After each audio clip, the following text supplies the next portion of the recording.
trying to understand just if you look at sort of the growth trajectory, the sales, how much of the sales, frankly, I think actually even there was a huge part coming from even existing customers, and just what the scale of this thing ultimately looks like in your mind. Okay, there are two parts. Of course, when I hear short sellers attacking what I believe is clearly the most important software company in America, and therefore in the world in terms of our impact, simply to make money, and trying to call the AI revolution into question, where we have this anomalous numbers, 114, rule of 40, et cetera. It just is super triggering, because these people, they could pick on any company in the world. They have to pick on the one that actually helps people, that actually has made money for the average person, that is actually supporting our warfighters. Why do they have to go after us? And I'll tell you what, it's crazy motivating, because I'll tell you why the short sellers are constantly getting screwed by Palantir. Because every time they short us, we just are like tripling down on getting the better numbers, and part, honestly, to make them poorer.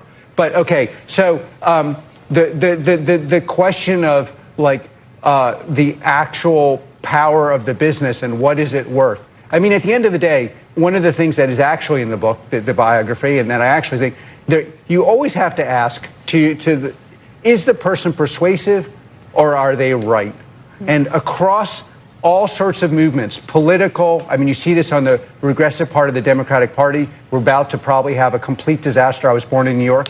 But if you actually said, do these things actually work? Everyone's like, of course I'm not going to vote for that. But instead they ask, does it work in theory?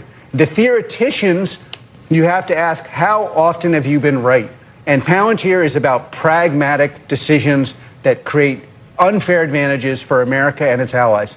And on that, we've been right for almost 20 years on all major decisions, and I believe we'll be right going forward. Now, you could argue, I don't know, they're constantly but they thought Palantir was overvalued at 10. They thought it was overvalued at 20. I'm not even here saying what the valuation is. I'm just saying, find a company in the world that has a rule of 114, that has U.S. commercial growing at 121%, that aggregate growth in the U.S. is 77%, that has throwing off free cash flow in a way that's anomalous, and that is fully aligned with our customers.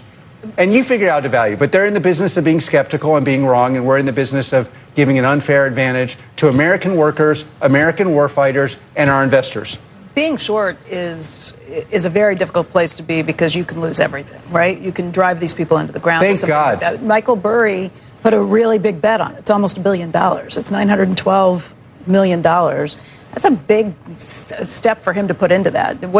When you say you redouble your efforts, what do you do? What do you go back in? Well, first of all, he's actually putting a short on AI. So the way I read it was us and NVIDIA, and it's like the biggest position is you, though. I'm just looking through all of his shorts. Great. Okay. So, and then, by the way, with the shorts, it's very complex. It's not even clear that, honestly, I think what is going on here is market manipulation. We delivered the best results anyone's ever seen. It's not even clear he's not doing this to get out of his position. I mean, these people, they claim to be ethical, but, they're actually shorting one of the great businesses of the world. And I'm not against shorting as a matter of theory, but I'm just saying, pick something that is not doing a noble task, and, it's us against them, and that's a good position for us.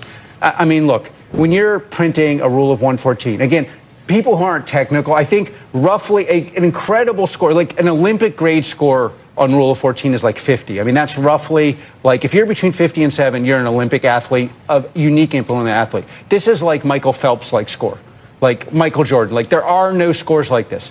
And 121 growth off of almost a 1.5 run rate in U.S. commercial, and a 77% growth in the U.S., and an aggregate off of an aggregate base of $4.5 billion. By the way, I predicted we'd get here. So, it's like, if you want to short that, be my guest. You go ahead. We're just going to go do our things. I mean, look, I'll tell you, there's a tale of two cities in our society. We need experts versus retail. And you see it I don't know why these newspapers are helping Mandani win.